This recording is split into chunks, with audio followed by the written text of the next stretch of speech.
কি ভাই? আমরা সিআইডি থেকে আসছিলাম, এই আপনাদের বাসা থেকে কি যেন অভিযোগ দিয়েছে আমার কাছে। ও তাই ভাই?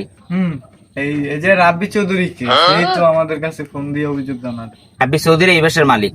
কই সে রাব্বি চৌধুরী? ডাক দাও। আমি রাব্বি চৌধুরী। বিয়ে হয়েছে তোমার? হ। কয় মাস? 1 মাস। আমার বাবা মার।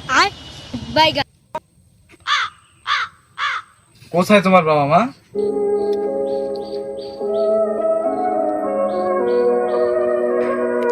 থাক, বুঝছি বুঝছি, তোমার বাবা মা মনে হয় মারা গেছে না? আরে না না, উপরে ঘুমায়। मारो हमको मारो, हमको जिंदा मत छोड़ो सालो, हम कोई मंदिर का घंटा है। এই ছেলে, তোমাদের বাসায় কি চুরি হয়েছে? কি কম আমার ভাই, দুঃখের কথা। 1 ছড়া নারিকেল আর 1 জোড়া সুপারি এই চুরি হয়েছে। লেখো লেখো লেখো। জোড়া কেমনে চুরি হইলে? মিথ্যা কথা বলছি।